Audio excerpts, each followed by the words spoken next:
right, I'll call the meeting to order. 2.0 adjustments to the agenda. We have one, we need to add 4.0 action item. We have a request from Greg Marino to be released from his contract. So we will move 4.0, the discussion matter, and renumber that as 5.0. Are there any other adjustments to the agenda? Okay, 3.0, audience and communication. So welcome, everyone. It's a nice big crowd. And the purpose of this audience and communication is if you want to talk about something not on the agenda. So if you're here to talk about administrative structure, you'll have an opportunity to do so. Our plan for the discussion matter of administrative structure is we'll hear from Elaine and Cindy about their recommendations. The board then will have a discussion, and then we will invite questions and comments from the audience. We just ask that if you're able to stand, that you stand and say your name because you are going to be on TV. And we just ask for everybody on this side and that side of the table just to be respectful. People might have very different opinions from one another, but we want to always be modeling the kind of behavior that we expect our students here to have. So thank you in advance for that. All right, 4.0, do I have a motion to release Greg Marino from his contract? So moved. Do I have a second? Any discussion? All those in favor signify by saying aye. Aye. Aye. Opposed? Nay. Okay. So that was 4 nay. Is there an abstention? I guess. Yeah. I was waiting for the discussion. Right, yeah. Oh, I said, is there any discussion? I'm sorry, we can go back. So everyone's, I'm just trying to figure out how this, I didn't know that this was going to be something that was going to be. I didn't either until just now. So for him to be hired for the position for which he was interviewing, he needs to be released from this contract. It is somewhat of an moot point because it's very hard for us to enforce him to stay on for the second term legally. It's much different than a teacher contract where you could sort of try to force or prevent them from being hired elsewhere. So we could say no. Most likely then the attorney for the Vermont Principals Association would call up the supervisory union and say, you have to release him, or he's just not going to fulfill the contract. So we could, if we wanted to try to force him to stay, we could, but it would be hard for us to win on that point. So at this point, he has been offered a position, or He will be recommended for a position.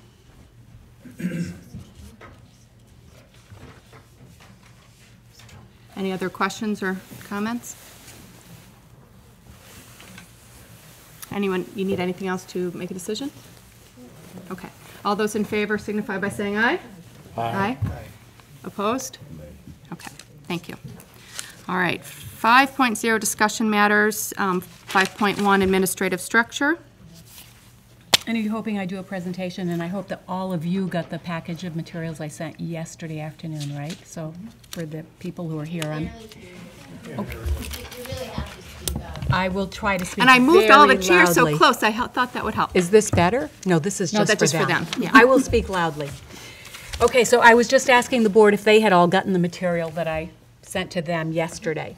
And I just want to start with the quote that it's the head of at the front end of this piece. Most school variables considered separately have at most small effects on learning. The real payoff comes when individual variables combine to reach critical mass.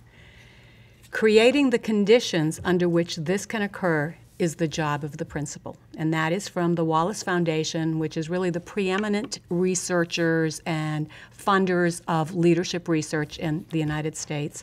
The School Principal is Leader 2013. That is really, it's at the heart of what educational leadership looks like today. Instructional leadership, not budgets, buses, and buildings, but really what are teachers doing in the classroom, ensuring that you have a principal who really understands the curriculum, the pedagogy, the work that we're doing with kids, understands it at a level that they can help coach, support, and make all of the pieces come together for teachers. So just that in mind, because I think that that's kind of the unifying piece. The research supports the role of school leadership in contributing to student learning by shaping a vision of academic success for all students based on high standards, creating a climate hospitable to education, safety, orderliness, supportive, responsive, cultivating leadership in others, teacher leaders, developing a professional community of teachers who guide one another in improving instruction, managing people, data, and processes to foster school improvement, and viewing data as a means not only to pinpoint problems, but to understand their nature and then move forward. So the world of principal leadership has changed dramatically since we were in school, when the principal really was making sure that the buses ran on time, that the heat was turned on, and that, you know, there was a schedule that, you know, kids went to classes based on bells. So I sent for the board articles separately that are about principal leadership, the influence that a principal leadership has on schools, and I have them here if any of you are interested, or could send them to you. So I want to give a historical perspective. From 1990 to 2009, Charlotte had one principal and 4 assistant principals. One principal, 1 assistant, 4 different assistants during that time. And when that principal, so 3 total administrators, 2.5 really focused on general education, and 0.5 really focused on special ed. When the longtime administrator and the assistant decided to retire and move on, the assistant moved on to a principal position. The board thought that that was a time to consider reducing administration. And so they cut the administrative team by 0.5. And there was 1 full-time principal, 1.5 principal, and a full-time special educator who was overseeing the 7th and 8th grade team. So it was kind of like, let's cobble this together, make it work, see if it can work. It was a time, if any of you were here, where the budget had failed. The board was really doing the best that they could to say, like, you know, we have a great school here. We want to make sure we keep moving forward. Let's try this. That model was deemed ineffective by everyone. You know, so at that time I met with teachers, met with the board. It was decided that that model did not work. And so that was when they went to the co-principal model. So since 2010, we've had a co-principal model. In that time frame, we went from 2 co-principals, I guess it's been this the whole time, 2 co-principals and a 0.5 special ed administrator coordinator. In November last year, 2013, not 2014, the board, actually maybe in October of 2013, the board asked for a review of the administrative configuration. I emailed the staff and requested confidential input from them by an email, and I got 2 responses from the staff at that point. I scheduled meetings on November 11th and November 14th. This is again in 2013, inviting the staff to meet with me right here. And 2 people showed up, one at one of those sessions and one at the other. And subsequently, Kristen got an email from one of the staff members who said they didn't feel comfortable speaking out in front of everyone, and so they asked me to do a survey, which I did, an anonymous survey, and the results of that survey the board got at the retreat last June. I can tell you, and I have the results here, the teachers don't speak in one voice. There are some people who are like thrilled with how things are, and there are some people who think that we don't even need a principal. So it really totally runs the whole gamut. So that was back in November. In May, at the retreat, we discussed this. I shared the data that I had from the input from the teachers and also the research, and it's probably no secret to any of you who have come to a board meeting. I'm a strong proponent in 2 administrators for the Charlotte board. I think that if you had 400 students and they were all K4, or you had 400 students and they were all 5'8", then it would be reasonable to imagine that you could have one administrator. But this is my personal belief, and it's these 5 people who you've elected, not me, that is going to make this decision. I think it's too big a grade span. To do the work that I talked about at the beginning, when we talk about the importance, other than the classroom teacher, the effect that has the greatest influence on student learning is the principal. That's huge, and that affects kids in every grade, not just the grade that the kid is in, as in a teacher. So that's my bias, my professional opinion about this. There has been some conversation in discussion in all of this about right sizing. So we have eliminated some teachers, cut teachers as we've had declines in enrollment. So I shared with the board, and this is available to all of you if you want to get it, the student enrollment, general education teacher enrollment, all teacher enrollment, which would mean general ed and special ed teachers combined, general ed administration, and all administration, which would then combine special ed, from 2004 to 2014. And so for student enrollment in Charlotte, in 2004 you had 522 students, and now you have 409. That is a 22% decline in enrollment. We're seeing this across the state. You hear it in the news all the time. General education teachers, classroom teachers, in 2004 you had 40.06, and that's because some teachers work, especially in the expressive arts areas, might be less than a full FTE. In 2014, 32.7, that's an 18% decline. If you consider all teachers, so that's special education teachers as well as general ed teachers, there's a 12% decline. And the decline is less because as we've reduced, we've also increased in special ed based on needs. That's totally service plan driven. What are the needs that we have, and how can we meet the needs of those students? What's the personnel that we need? For general ed administration, this is really easy. You can do this in your head. We, in 2004, had 2.5 general education, and in 2014 we have 2. That's a 25% decrease. All administration in 2004, so that includes the special ed administrator, we had 3. In 2014 we have 2.5. That's 17%. So in terms of right sizing, it's pretty much in the ballpark. The other thing that the board had asked me to do was to look at, when we look across the SU and we look across the state, what do the numbers look like? What are the averages? So for elementary schools, those are schools that are pre-K 4, the average enrollment in the whole state is 247, and I would only remind you that there are some schools of like 40 kids, which tells you how big some of the other schools are, right? 247 is the average enrollment for pre-K 4 schools, and they have 1.08 principals on the average.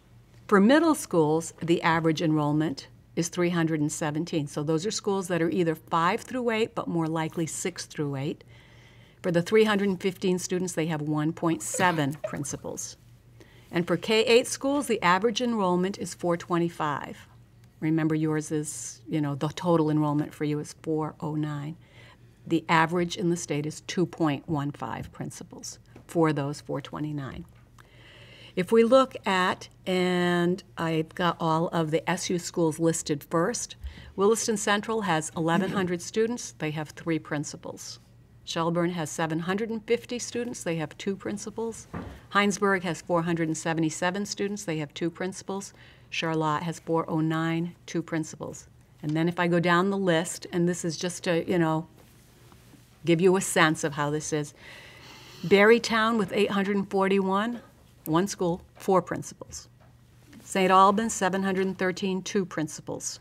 St. Johnsbury, 660, 3 principals. Georgia, 629, 2 principals. Linden, 450, 2 principals. Manchester, 441, 2 principals. Castleton, 384, 3 principals. Windsor, 310, 2 principals. Heartland, 302, 2 principals. Floodbrook, 295, 2 principals. No K-8 school has 1 principal. None. I think that part of that is that it's the grade span as well as the numbers. So even when you get down to 295 students, they still have 2 principals. Because what we expect of principals today to really understand what's going on in reading instruction, in math instruction, in best practices in terms of what are the best interventions, all of that kind of thing, that's expecting a whole lot to think that they're going to be able to really focus on and be an instructional coach and an instructional leader for pre-K 4 and 5 through 8. For the board, and I am not going to go through all of this, but just did a chart of what is the work of the pre-K 4, 5, 8 principals, and then what's the work that's general. So I know that the board wants to have a conversation about both. Do we have 2 administrators or less than 2? And then they want to have a conversation about what does that look like? You know, is it the co-principal model? Is it a principal and an assistant? I will explain why I don't really support that model. Or is it a district principal and a K4 or 5-8 principal? So one principal with more authority and maybe more connection with the board and the community, that kind of thing. Not sure. But I will run down the left side of this chart, which shows, like, here are the areas that we expect our instructional leaders to be on the top of their game on.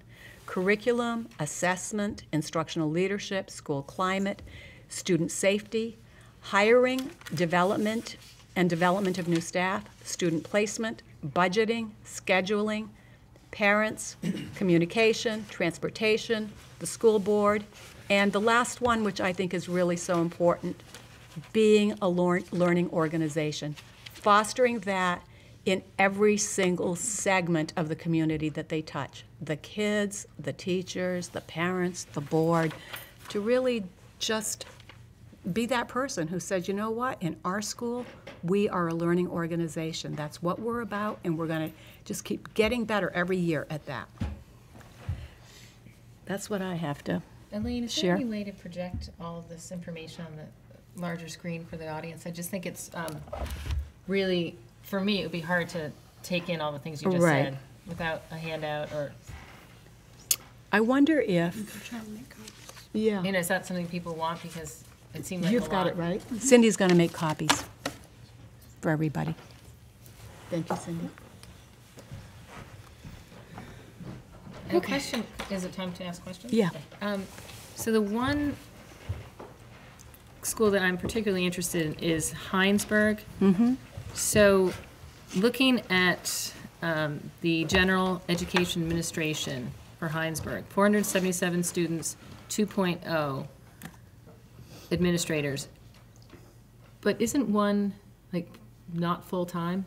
So we consider them both full-time, but they work fewer days than Greg and Audrey work. And that's a possibility of considering. We still consider them full-time. Anybody who works 200 days, we consider full-time. So it's not a .8 We higher, don't, we or just, it's- we call it a full-time for lots of other reasons that, you know, but that's a possibility to say we'd like somebody less than the 232 days that Audrey and Greg work. And that means that you pay them accordingly. Right, exactly. so- We pay them, you know, we have a scale. The board a few years ago hired a professional to come in and look at what are the pay scales of the different people in our organization. And that totally translates into a per diem so that we can do this in an easy way. So, and I'm just trying to figure out if my thinking is correct or not. So when I look at Greg's position, you know, pre-K, so take triple E up to grade 4, and then Audrey, 5th, 6th, 7th, 8th. You know, it seems just numbers-wise or grade level in the span. Would it make sense to look at reducing the co-principalship for the 5th through 8th grade? You know, to have something similar to this full-time, but not the full salary that, Right. So I think it's absolutely legitimate to have the conversation about could one of those positions be fewer days than the other? But you know, the third column that is all of that other stuff, depending on which one of those principals then would have the responsibility for the board, for instance. You know, because one of the things that I notice is that there's overlap. We don't need to have that overlap. You don't need to have both people here. You know, so if one person had that responsibility. So it could either be a pre-K4 principal who would have that building budgets and what? Buses. Buses. I was thinking transportation, but that didn't work. Responsibility, that person could have more days. That's a legitimate conversation to have. Are there other questions before Cindy comes back? Do people want to know the dollars and cents difference? No, I mean, for me, it's pretty clear just from all the research that, not just that Elaine provided, but that is out in the public domain and just observing the school that, and some of the teacher feedback that was provided, it's clear that there's a lot of man hours involved in both sides of that equation, right? The educational leadership and the budgets, buses, buildings piece, right? So I don't doubt that it's more than a one-man band. My question is, now that we can look at this sort of with a clean slate, and because Elaine put such a heavy emphasis on leadership, and that's a big part of the literature, right? And it's kind of common sense, Right. To use a sports analogy, every team's got a head coach, and their job isn't to micromanage every piece of it, but to set the vision and the direction, and then put in place a plan to sort of execute that, and be and how to develop a strategy, and how to motivate people, and how to get it done. And so, I guess my question would be, leadership sort of almost by definition is an individual. I mean, it's hard to get sort of vision and leadership by a committee, So if there were a more senior individual who was that leader, and they were supported not only by an assistant, but by the rest of the professionals in the building. There's research on teachers who are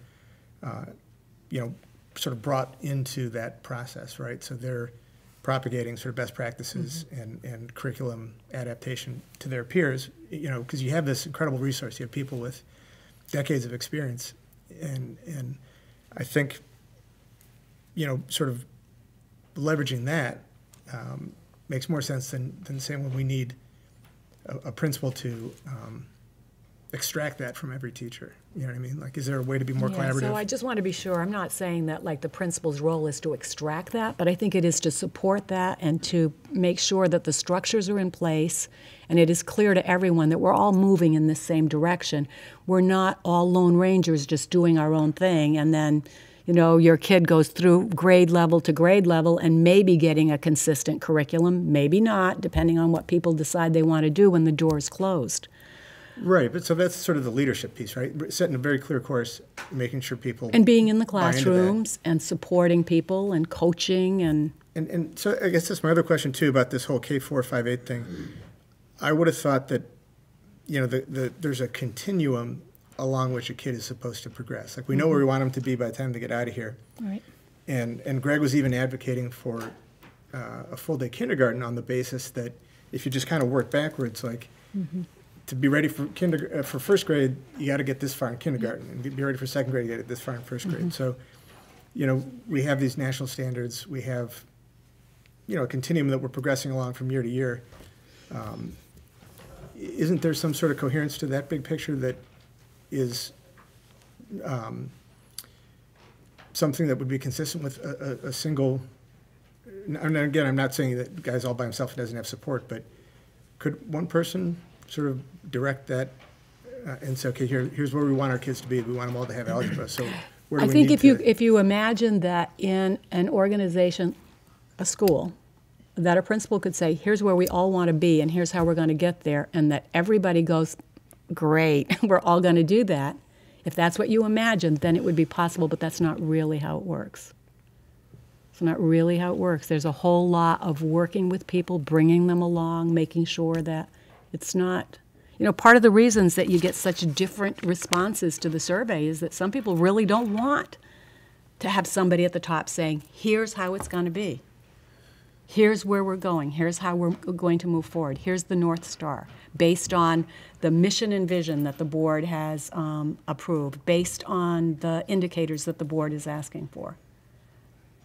And it's, what's interesting, I was been thinking a lot about sort of the other benefits besides sort of being able to have a deeper and richer understanding of curriculum if you have a more focused, age group that you're working with, having a more focused understanding of child development. But I was just thinking about the model itself. So our teachers increasingly have to collaborate. They can't just close their door. They're in data teams, reviewing the reading test for the second grade, or having a studio lesson where they're demonstrating best practices for teaching kids how to divide fractions. And just as they have to collaborate more, I mean, my kids have to do so much more collaboration in school than I ever did. And I think that's a great thing. It can be uncomfortable, but it's developing skills that they'll need when they're working. It's teaching them how to negotiate, how to stand up for themselves, how to respectfully disagree with other people. And that'll help them in their families, in their communities, and in their work. And to me, having co-principals is a great model for that. These are two people who are collaborating and working together to administer the school. Our kids are seeing their teachers model that as well, and then they can develop those skills themselves.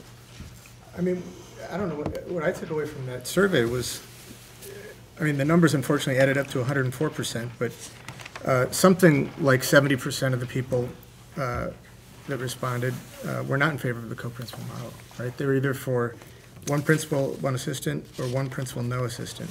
Right. Obviously, there's a diversity of opinion, but that's a pretty clear majority. And some of the feedback that we got that Kristen shared with the board from a couple teachers, and it's not a representative sample, but it's a couple teachers who took the time to give some detail to support their opinions in favor of the co-principal model. Both seem to value the support as it relates to, they see a burden with sort of adopting the Common Core standards and the new science standards and all the rest of it. But they both said that they didn't get enough time and attention from the principals, as much as they would have liked. So that tells me, not that we need a third principal, but that maybe, there's a better way to leverage all the talent and experience in the school than relying on the principals to bring that to them. I don't know. I think that that's really important, and I think that we do always want to build teacher leaders. We always want to figure out ways that we can leverage all of the good work that we're doing, but I think that you do need leadership. One of the reasons I don't support, strongly anyway, and certainly if that's where we end up, I will support it in the best way I can, the assistant principal, is because you get brand new people who are putting in their time to get a principalship. It's a revolving door.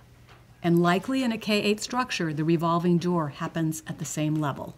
So let's say that you hire the district principal, and that person is, just for discussion purposes, pre-K4. And now you're going to have, every 2 or 3 years, an assistant principal rolling through your middle school. And you know what? Eventually people go like, they're gonna come, they're gonna go, I can just do what I'm doing because in another year they're gonna be gone. If they're effective, they're not there to be an assistant principal. They're there to get experience so they get the job as principal. That's a question. I mean, just to get back to the last thought, which was that the other conclusion I took out of that was that the principals are pulled in different directions than educational leadership, right? They've got the buses, buildings piece. Yep. Is there such a thing as a person who takes that entire bit off their plate and who doesn't want to be the principal? They just want to be a good administrator who can make the buses run on time and make the school work and handle all the stuff. I don't know if in this day and age there is somebody who wants to do that. Really. I think that people are passionate about, good teachers are passionate about helping teachers learn, and good administrators are passionate about helping the adults in the organization be learners so that they can help the kids learn. I don't think that anybody in the organization, even if they're really good at it, really loves doing buses, buildings, and budgets. Although budgets, I'll put separately, because the budgets, it's really easy to draw the straight line between, like, if we have this in the budget, this is what we can do with it. Buses and buildings, that's just like making sure the trains run on time. That's not what people go into education for or into administration for. So I don't know who you'd have for candidates for that. And it's not a money saver, just to be really clear. That's not a money saver. Yeah, no, I mean, I'm sort of, I guess, more, I get that whenever you have two bodies, it's not going to be a hugely different financial impact. I'm more keen on just getting the leadership piece right. Right. And I just felt like. So let me explain to you what they do in Williston. Not that we can do that here totally, because they have the advantage of size. So in Williston, there are over 1,100 students, and they have what they call a district principal. And that person has all the responsibilities of the buses, the buildings, the boards, the budgets, all of that. Meets with the families as partners, which is their PTO, meets with the program council, and also supervises a subset of teachers. But the other two principals there, they are 100% instructional leaders. They are working with their teachers in the classroom. So obviously in Charlotte, given your size, that's not an option. We don't have another school in the supervisory union where that's an option. But you would have the option of thinking that you might have one of your principals be a district principal who would be assigned that, and another one who would be clearly just focused on being the instructional leader for either pre-K 4 or 5 through 8. That's something that, you know, conceivably. I kind of feel like there's value in having a leader that people understand, you know, is in that role. You know, and somebody who's able to sort of, you know, A, set the tone sort of for excellence, and B, be willing to engage with the community sort of Right. in a direct and sort of engaging way, you know, rather than just be kind of invisible, like Right. in between the SU and the teachers and getting down into the trenches with the curriculum. I think people want to know that they can look at their community school and say, okay, here's the person who's in charge, Right. here's the person I go to when I have a question, here's what that person believes. And since you have 2 openings, you have the opportunity to look at that. And would you envision that person would be supervising the second administrator? Would it be a hierarchical? Well, again, yeah, I mean, I guess I feel like there's a benefit to strong leadership. I mean, that seems to be, came out very strongly from Elaine's article she gave us. And I feel like, I don't know if hierarchical is the right word. I don't think a sort of rigid bureaucracy serves anyone. I think the more you can engage all the professionals in the building to contribute and to be part of and own, you know, that result, the better. So I don't know, maybe that doesn't work at schools, but. Or maybe that doesn't even work. In Williston, is the district principal supervising those two, doing evaluations? Okay, but we wouldn't have to have that But you model. wouldn't have to have that model. And you know what Eric just said, I 100% agree with you. That is what we want. The conversation we're burden here. having is about how do we get there. That's mine. In my pocket. All right. Mark or Clyde, anything before we? Well, I just want, so we're pretty clear that, this is my feeling, among us, that this is not a one-person job. There has to be some form of 2 administrators. Now, we can discuss what that form is, but I think the amount of work that's done by the 2 that are here now is not consolidatable into one position. Is that a baseline that we can agree on? I agree.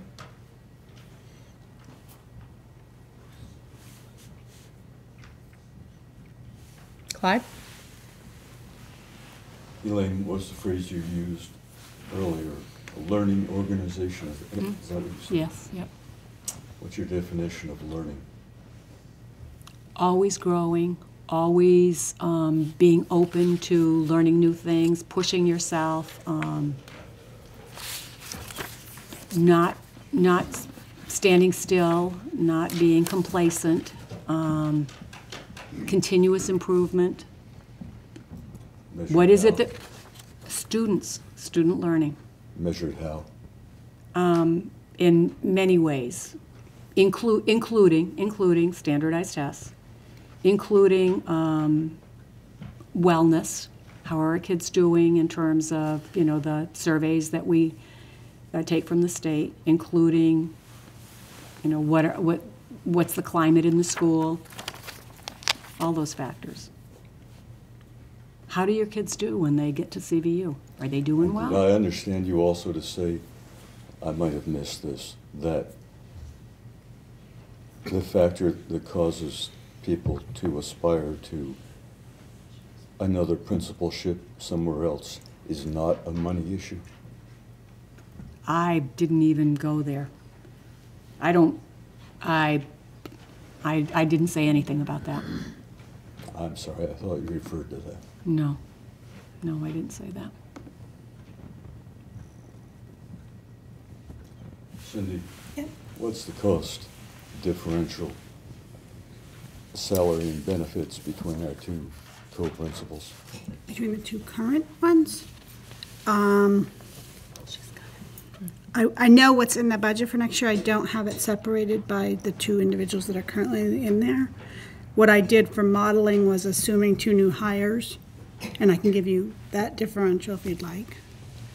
And what is that assumption? The current model, assuming, using the same budget assumptions we normally use, which is a mid-career person with a family benefit plan, each principal would cost approximately $135,000 fully with all their benefits. If you went, so for a total of $270,000 and some change. If we went with a lead principal and a co-principal, it'd be approximately $281,000. A lead principal and an assistant principal, roughly $267,000, almost $268,000. And one lead and a business operations HR type person, like Eric talked about, would be about $276,000. Between the most expensive model and the least expensive model is about $13,500. And that's a lot of assumptions. Anything else from the board, or do we want to turn to the community? Okay. So if anyone has a question or a comment, this is the time, and I'll just remind everyone, if you're able to stand, that way it's more likely people can hear you, but you're welcome to sit. If you could say your name, though, because you are on camera. And if you haven't signed the sheet, if you can make sure you do so before you leave, the minutes will include the names of the people here. And we just try to prevent any back and forth between people, so if you can just direct your comments and questions here, that would be great. All right, who wants to go first? All right. Seth Zimmerman. I'm a mentor here in the school, and I'm also a scoutmaster and rec commission and all this stuff. I mentor here, and I see what goes on. I don't have a kid here right now, but I know that a healthy elementary school is what's also healthy for families who want to raise their kids here and all that jazz. Now, one day I was here, and there was some person was cooking in the kitchen, and the smoke from it set the alarm off. Okay, it was me, all right? Okay, I was with a kid, and we were cooking, the smoke set the alarm. But I have to tell you, what I saw was a well-oiled machine. Every kid, everybody knew where everybody was, okay? A week or 2 weeks later, there was a bomb threat at CVU. I did not know where the heck my kid was or how to get in touch with her because she forgot her cell phone that day, whatever. But what I know is leadership, and the kid was safe here. They knew what they were doing, okay? There's a team here that really works. If you go by numbers, you go by excellence of whatever, all these new terms that I'm not familiar with, fine, whatever. But what I saw was the kids were being managed safely. The kids had an opportunity to know who their principals were. If you want to call a principal and vice principal, like when I was a kid, it really doesn't matter. But you want the team here because every time you just get somebody, I see these people at all the social events of the, I've seen them come to Eagle projects, I've seen them come to different things. They've invested themselves into the community already, which is nice to see. The last time I saw it took them a few years to do that, but the last time we had a principal like that, it was Monica. Now, Monica had a lot of administrative help. It was very expensive, but she was a strong leader. Every kid knows her, loved her. My son still, Monica, like I remember Miss Warner, my principal, when I was a kid. So just keep in mind, maybe it's not too late to ask them, could you stay? Because I know my kid is safe here, but they're not here anymore, but others are safe here. They know what they're doing. It's leadership and safety. That's what I'm looking at. Thank you. Andrew? Hi, Kristen. Andrew Hagney. I was just curious if we could get a clarification. Did Greg Marino resign, or have you just released him from his employment contract? He's been released from his employment. So I'm just curious why you would release someone from the employment contract absent the full resignation. I mean, it seems to me that if someone's checked out. We're all looking over here. What's our answer to that? It's Technically, complicated. he can't resign without permission from the board, and the permission from the board comes from the release from contract. So he'll So it was submit a de his facto resignation now that he's been released, So he essentially has resigned. essentially. Okay. And my second question is to Elaine. When you were reviewing the current model, you indicated that you reached out to the faculty and staff. Did you reach out to the community at all and have meetings with the community as part of the review? Not in the latest iteration, so not in 2013, but in 2010, we did have community forums with big chart paper about what do we want for our community. That was when the year after Monica left. So the year after Monica left, we had a full-time principal and a part-time principal, and it was really clear early on that this model didn't work. We had, I think, a couple community forums where we asked people, what are you looking for in your school?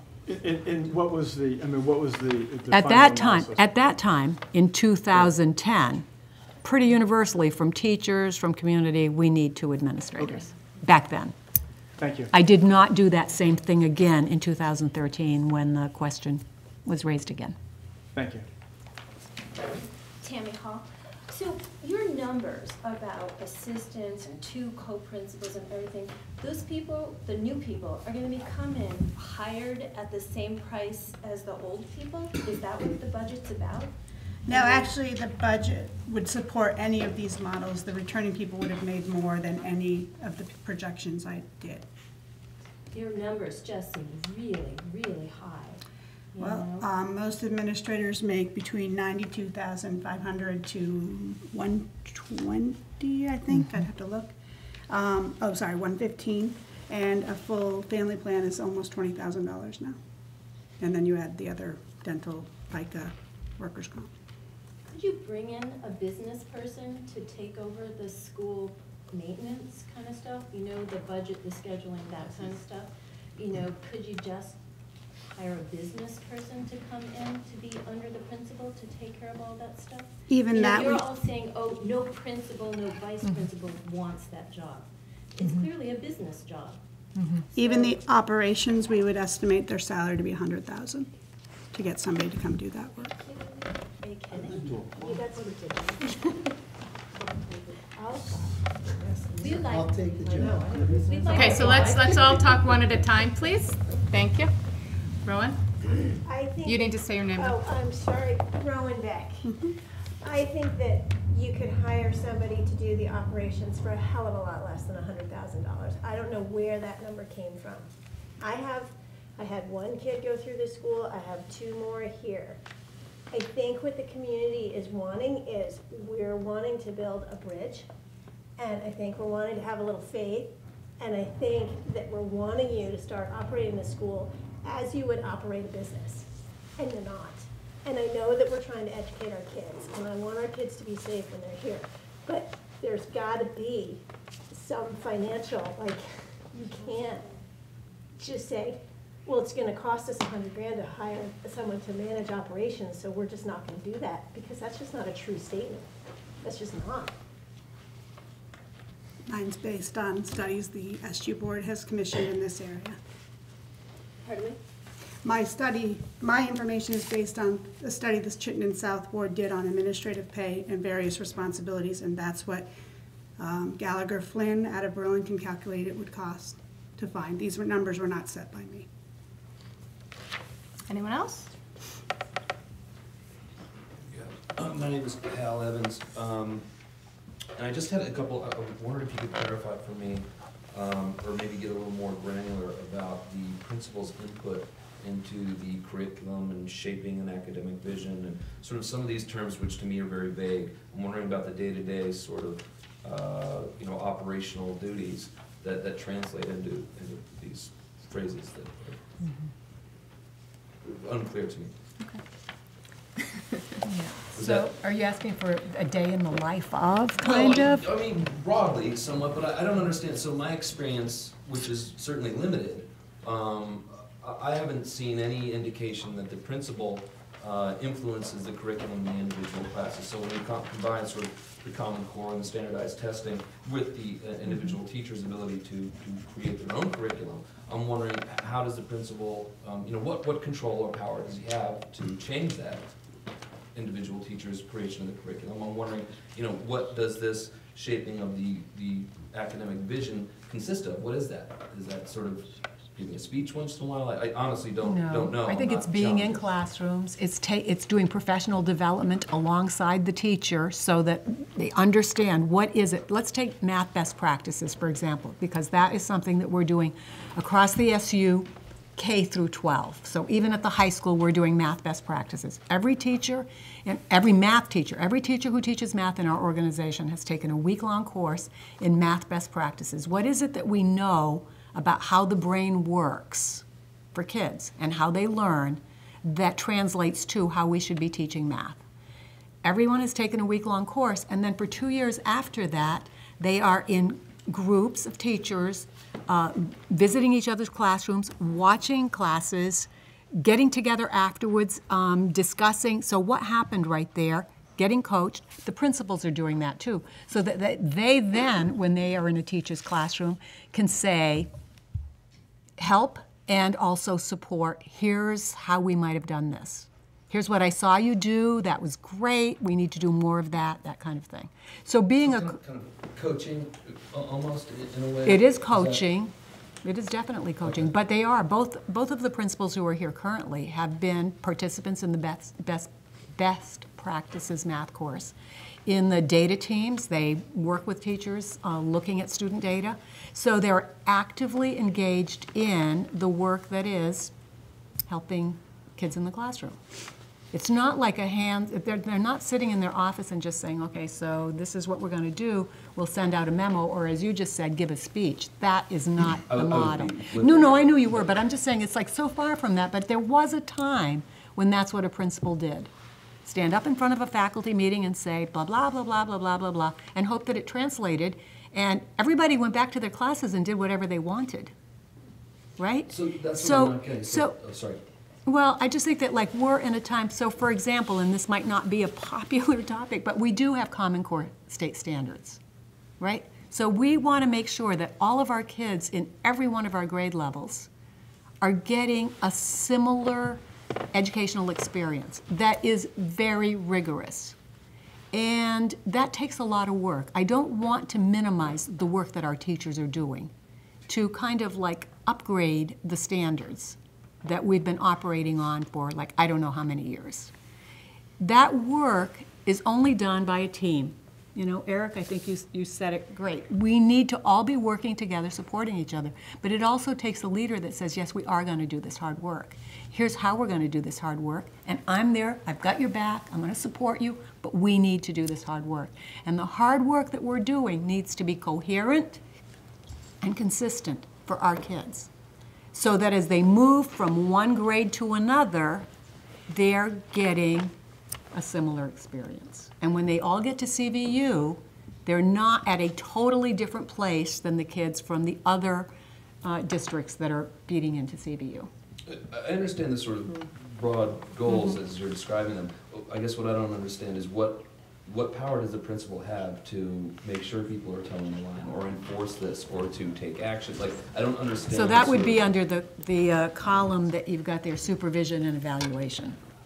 So each year, the principal sits down with the teachers that he or she supervises and develops goals based on rubrics that are connected to instruction, to classroom climate, to a number of variables.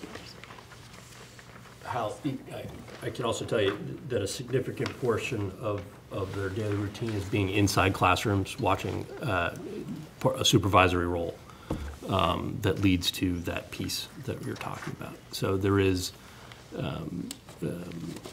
I call it the watchful eye, inside a classroom every day.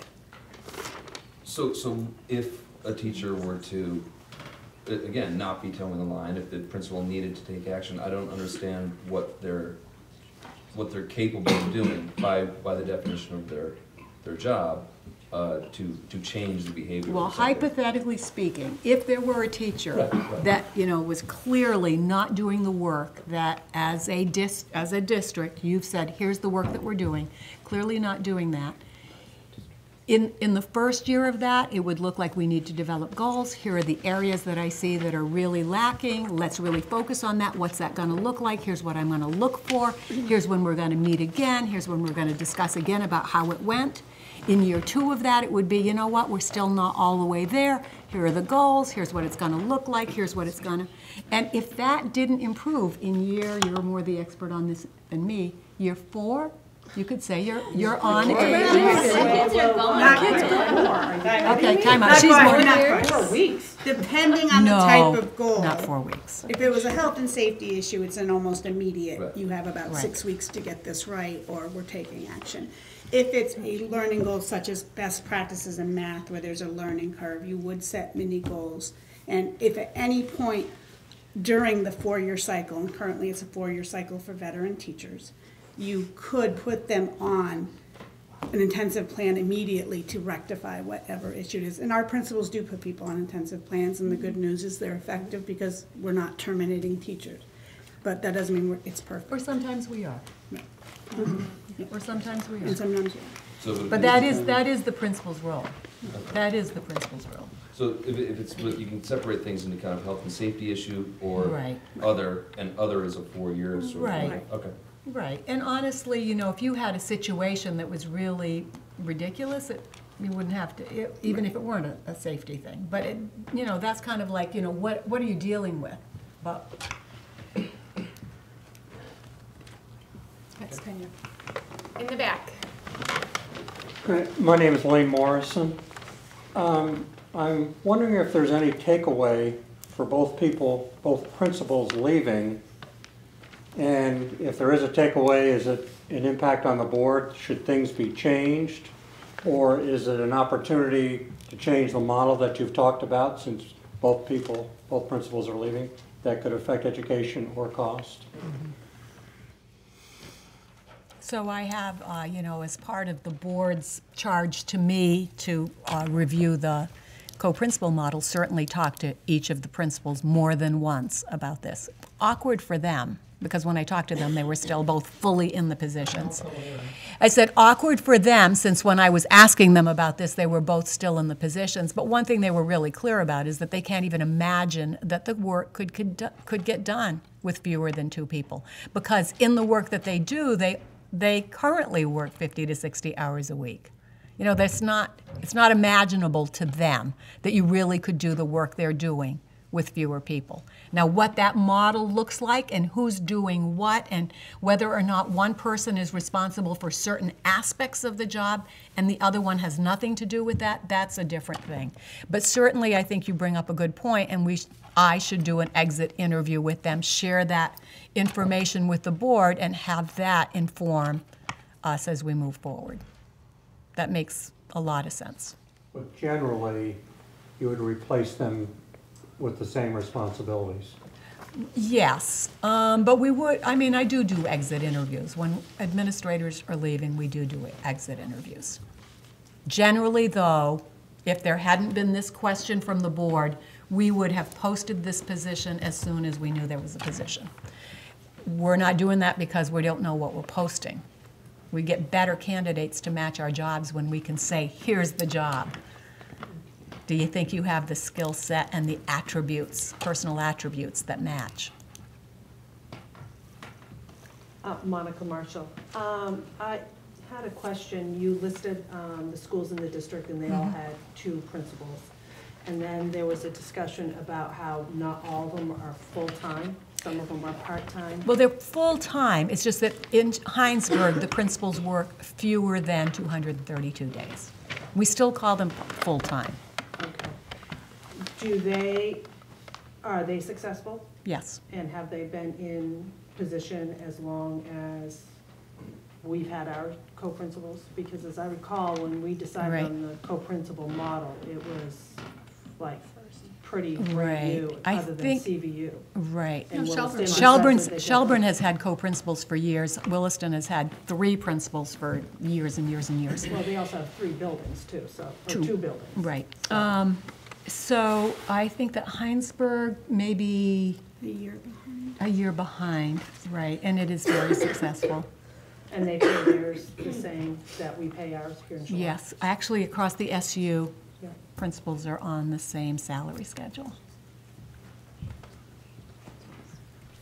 Based on number of days, though, Monica, I want to make sure I say that. So it's a per diem thing. If they work fewer days, they're getting paid less. But if it were, you know, for the same number of days, they're getting paid the same, based on experience and.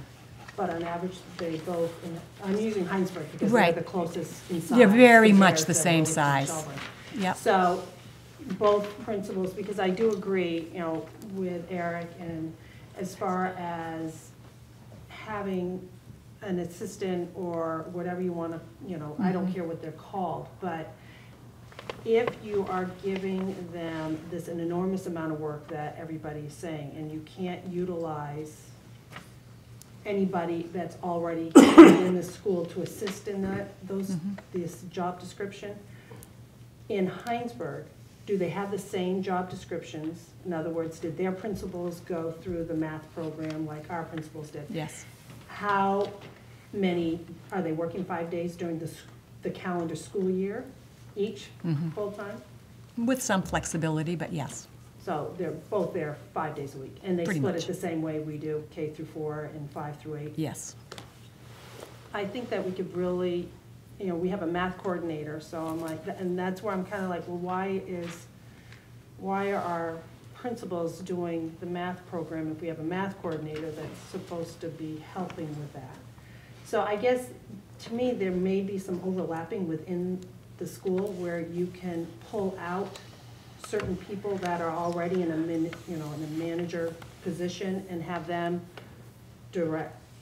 respond directly to the administration versus having the administration do everything. Like we have Dave who's in, you know, the custodian. Well, maybe can he take on the transportation aspect of it? I think we have a great, well, not so much a great, but a unique opportunity where we are discussing changing the model. And as you said, learning is always moving forward, so maybe we should look outside of what everybody else is doing and seeing if either A, bringing somebody to do the grunt work that is outside of the educational arena that might be hired at a lesser amount of money, or bringing some of the people that are already in a department-wide manager position or supervisory position, step up and start helping the principals and the others. Yeah. So one of the things to consider is that, like when you're saying, let somebody else do, let's say buses. Right. You know, if buses were really just about making sure the trains run on time, then that would be one thing. But buses really end up being about, like, how are kids behaving on the bus? How are they treating each other on the bus? How is the bus driver behaving on the bus? And it gets a whole lot more complicated very quickly because we don't have teachers on those buses. And so it's not as easy as it sounds, and it is connected to what happens back in the classroom. So to like totally divorce that from everything else that's happening, you But I know, think isn't now is the necessarily. time that you can actually look at, okay, you're saying, you know, there's no teachers on the buses. There's no Well, principal. There was one on it today. yeah, why don't we do that? Why, I mean, I have a friend whose husband works at South Burlington, and we were on the PTO together. And we would have these discussions, and then she and I and some other people would go and have coffee, and she would bring up South Burlington over and over and over again, and I'd be like, okay, I'm gonna hurt you. I know, South Burlington's way up here, we're way down here. But some of the things that she told me the teachers do, I decided to find out if they really did. And I'm like, you mean teachers are in the lunchroom, not paraeducators? Yep. Teachers are responsible for rotating on the bus. Teachers are rotating for doing detention. And I'm like, that would take a lot out of it. So I think that, you know, instead of going like this, let's just kind of look at who we have here and just say, okay, can we, and if we can't, we can't, but at least we can look and see if we can. And obviously, I would put one application out there for a principal, because regardless, we're gonna need somebody. Well, we even can't do that until we know what it is, because who's going to apply is going to be dependent on, again, what's the job description? And is the job description everything, or is the job description a subset of everything? You know, honestly, people are not, and they're not, it's not like there is an abundance of people applying for these positions. I will just tell you that. All right, Jeff, then Jill. We're gonna, everyone have a turn first. Seth. I'm Jeff Morgan. I am very much in favor of the idea of a principal for pre-K through 4 and another principal for 5 through 8. And I come from this opinion, from a couple of different perspectives. One, as a parent, when I look at the complexity of the work and the teaching and the learning that's going on in each of my children's classrooms, it's mind-boggling to me. I'm very impressed with how the teachers stay on top of the array of things that they have to learn and implement in the course of a single year. And those things keep changing. And one of the things I've appreciated in this discussion tonight is an overview of many of the tasks and things that principals face. One thing that I think hasn't necessarily been emphasized is the number of mandates that continue to come forward from a state and federal level that teachers and principals have to answer to. And it's mind-boggling to me. I mean, there's this huge shift that we're in the midst of right now with Common Core coming into place, for example. I don't see the principals micromanaging the math program, for example. But I do see them becoming informed well enough so that they can know what their teachers are doing when their teachers are teaching these various math concepts in pre-K through 8. They need to know the language, they need to speak that language, they need to know what's going on, because they're held accountable. If our children fail, the principals are the people first and foremost who are, I think, held accountable for that. I'm a psychologist.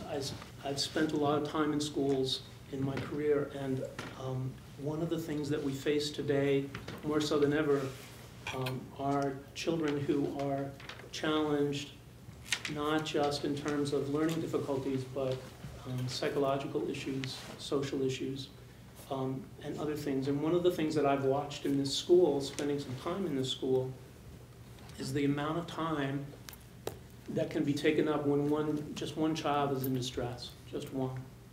And, you know, we're having this discussion tonight of sort of slicing and dicing what people might be able to do in these positions. And I think the reality is, you know, are we really looking at what is best for our children in our school here in Shalat, or what is most economical? And I think the economics is what's driving part of this conversation, and I don't think it's being addressed as directly as it might be. We have a problem in this town because we have tax revenue that's almost entirely based on property. And we have very little, we have small business owners like Carrie Spear, and we have our farms and other businesses, but for years and years and years, we have turned away from the idea of developing more tax revenue. And so more and more and more, the school is being chipped away at, in my estimation. We lost teaching positions last year that I think were really critical. And I think that it's not reasonable for children to sit in classrooms where there are 25, 27, 28 students and expect a single teacher to be able to meet the needs of all of those students, some of whom have special needs and require a great deal of that teacher's time. When we talk about a business person to run the buses and to make sure the heat is on, if you want to pay that person, that's fine, but that means you're going to have to take that money away from one of the principal positions, for example. And who's going to do that work? I was in a meeting today, along with Joe, on a committee that we serve on, the diversity committee. Greg Marino and Audrey Butai have been extremely supportive and an integral part of that process. And in that meeting today, first of all, Audrey couldn't be there today because she's called out for an all-day training that she's mandated to go to from the state, and I think she has to do that 6 times this year, and that's just one thing that she's up against. But in that meeting, Greg was called out of that meeting 3 times today because there were issues with students that could not be contained in the classroom, and he had to go and assist with that. We have a lot going on in this school, and unless you're in the school often, as this gentleman was speaking about in the beginning, and you see the rhythm of what's happening each and every day within the school, the tasks are endless. When we talk about pulling some people to come and go and do something else, I think that review should definitely go on. But I don't see anybody, to be honest, and I don't mean this in a disrespectful way, I don't see anyone who's not working flat out all the time, it seems like to me. People are stretched. And the last thing I would just like to say is that I think one of the most important things that the principals do is that they go into the classroom, they observe, they assess, they evaluate, they guide, they support teachers. That takes a lot of time. Our teachers are working with our kids. It's a human services field. We in medicine, in psychology and social work, there's no place where people do work with human beings where they are not supervised and where there's not oversight, and adequate oversight. And what we're talking about is if you winnow down the amount of principal involvement with our teachers, then what that means is that if you don't know what's going on in the classrooms. And the teachers have a lot of stress, and they're not getting the support that they need, and they're human beings, and maybe some of that stress goes then toward the kids. I think that a robust, vigorous principalship is really, really important. And I also think it's unreasonable to think that with the complexity of learning and emotional and developmental needs that kids have, that somebody would have the expertise to know how to address that in kindergarten as well as they could address that in 8th grade. There's too much knowledge, there's too much information out there that people should be on top of, principals should be on top of, in order to adequately supervise and guide. And I'm sorry, there's one other thing I want to say, and that is, I really appreciate the fact that Audrey knows who my child is in 6th grade. She knows my kid. And Greg knows who my child is in 3rd grade. And that's been really important. We've really needed that. If you devise a principalship model where the principal primarily has to be in her or his office most of the time, administrating, and is not out in the school and is really the lifeblood of that school, they're not going to know the kids. And I think when you lose that, then you've really lost the greatest resource that you have. Because if we're really mostly interested in what's best for the kids, we need to have principals who know who our kids are, who know who the families are. So, thank you. Jill? I'm Jill Lowry. I have a child at CVU and an 8th grader currently, and I've been at meetings for 20 years here, so I've seen a lot of things come and go in Charlotte, and Charlotte always prides ourselves in being different from going from the model of having, half-day kindergarten and, going through that whole process. And I totally understand that times change and we need to stay with the times. But looking at the big picture, the times that are changing is that the administrative part of our educational system is growing so fast and it's costing a lot of money. And I feel like that every time something goes up, we have to cut a teacher. And I just, that breaks my heart that every time that we have to cut the budget, then it's always about cutting a teacher. So I feel, Monica Smith did a great job. She knew every one of our kids. She walked in and she was here at 6 in the morning until late at night. She had an assistant. Katrina came and she went, but Monica was always here. And I honestly feel, Audrey and Greg have done a great job. They really have. But there's been many a times I've sent emails and said something about something. They're like, well, that's not my job. It's somebody else's job. So I honestly feel we need a big, strong leader at this school because we need to convince our community that we're in good hands and that our kids are all well cared for. And if you pay somebody a lot of money, I don't care, it's just like running Jerry Tarrant at, my web brochure. I bet he knows all his employees and he does a great job. So I think if you find the right candidate and we have somebody that we don't have to keep going to tell our town, this is why we need this and our building's falling down, and I really feel we could find a candidate that will love every one of our kids like we all love them, that will be there in the morning, that will be going to the variety show, and will do a great job. But at the same time, we'll tell Dave LeBlanc, make sure the buses are taken care of, and get a sign-up sheet for the teachers just once a week for the whole year. Molly McCloskey, she's doing the standard-based testing. She makes a lot of money. She's sending us our emails this week. She's teaching us and all the teachers about standard-based learning. We have a math coordinator. So we have this one big figure out here at Charlotte Central.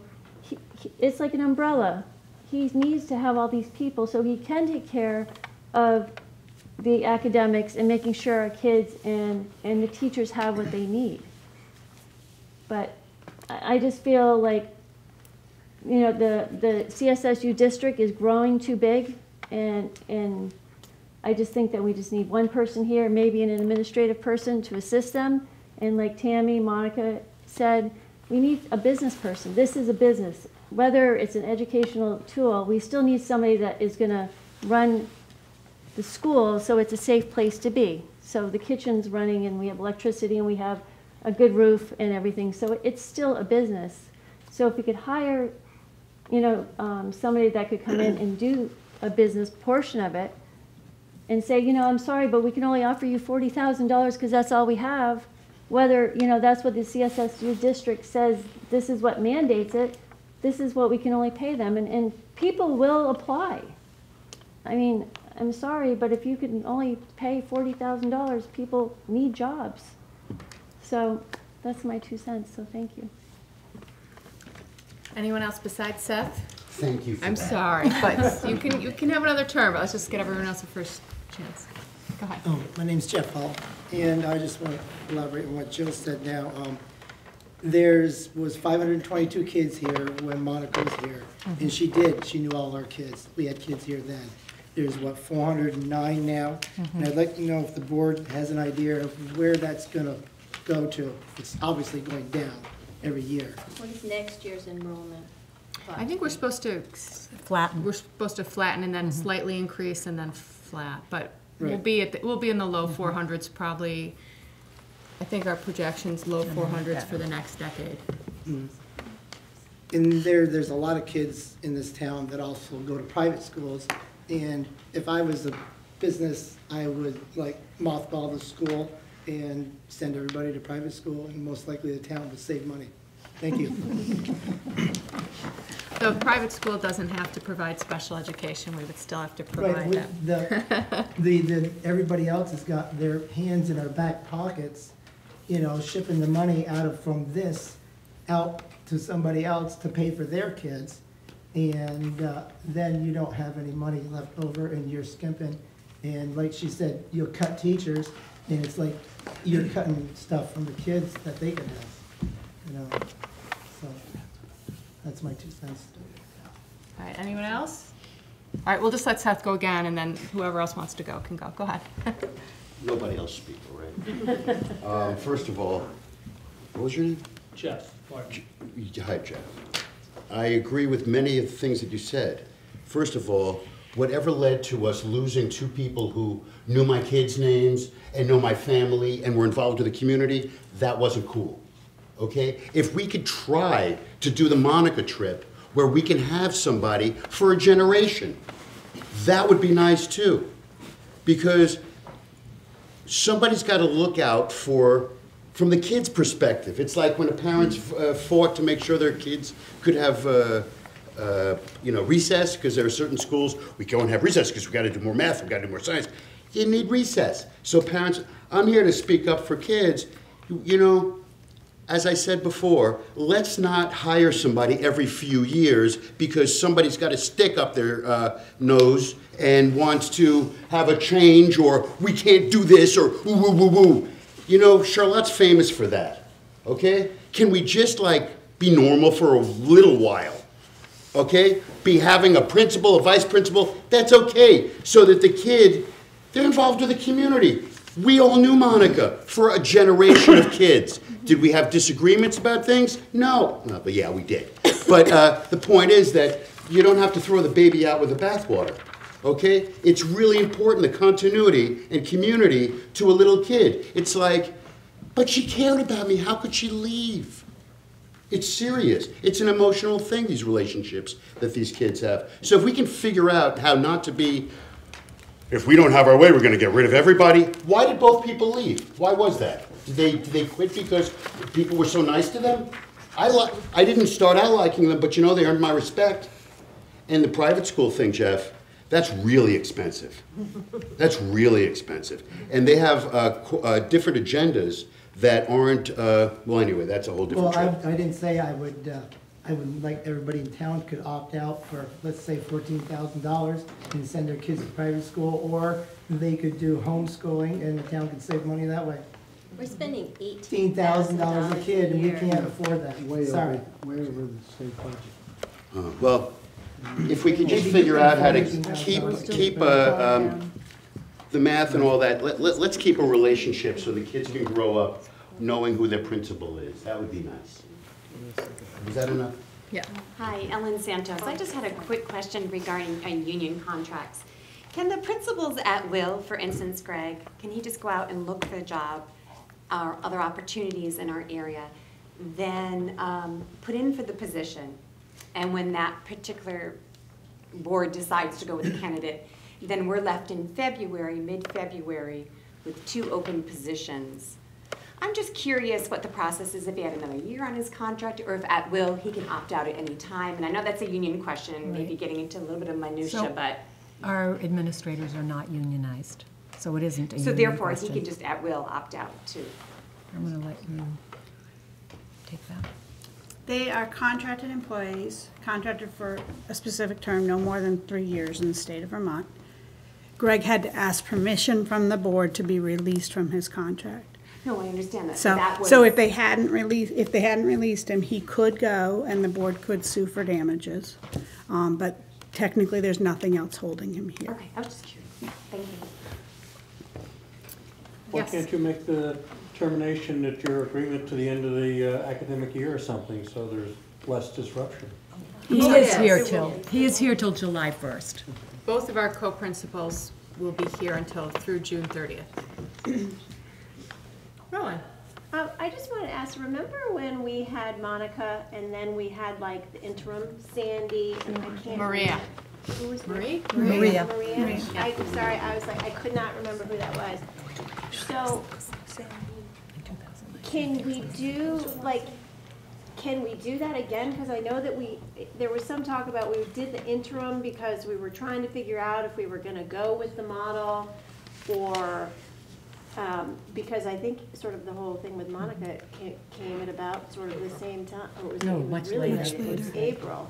No, later. And then take the time to really maybe sort of figure out some combination of things that would work well, because it does sound like there's a big sort of, business component to what happens. I mean, I may be totally wrong, but. The biggest we do- component is instructional leadership. That's clear. That's the biggest component. Big instructional leadership. Curriculum, instruction, professional development, that's the biggest component. But the board That could definitely elect is. to do an interim year if they wanted. It was a trickier time frame the last time. I wasn't on the Right. board, but it was a We- trickier we time were in frame May. because once you get to April, May, Yeah, anyone who's everyone was applying is really already really done, late. and, yeah. So, I don't know what the board will elect to do, but it is an option available. It's not an easy year, that interim year, I don't think, but.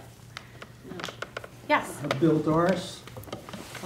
This lady just said the primary responsibilities of the principal are, then why are we burdening him with additional things that could be done through, as this gentleman said, and not a PhD? Right. We're not looking for an educational person that has gone through the teaching.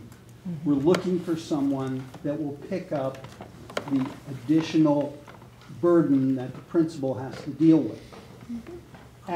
And certainly not, like this lady said, not at the cost. Because if it's $100,000, I would like to be the first one to put an application in. Because it just seems a little excessive. Can I address that? Even with medical benefits, whatever. So I'm That's going excessive. to turn it over to Cindy in a second, but I just want to say that we do at the supervisory union try to provide that support in the person of Bob Mason, who does deal with transportation, with food services, with coordinating the maintenance facilities, that kind of thing. Is it enough? No. And are there still things that have to be local? Yes, because it's here. But we do try to provide that support, so that we do try, because But we it's believe not- that. It's not sufficient.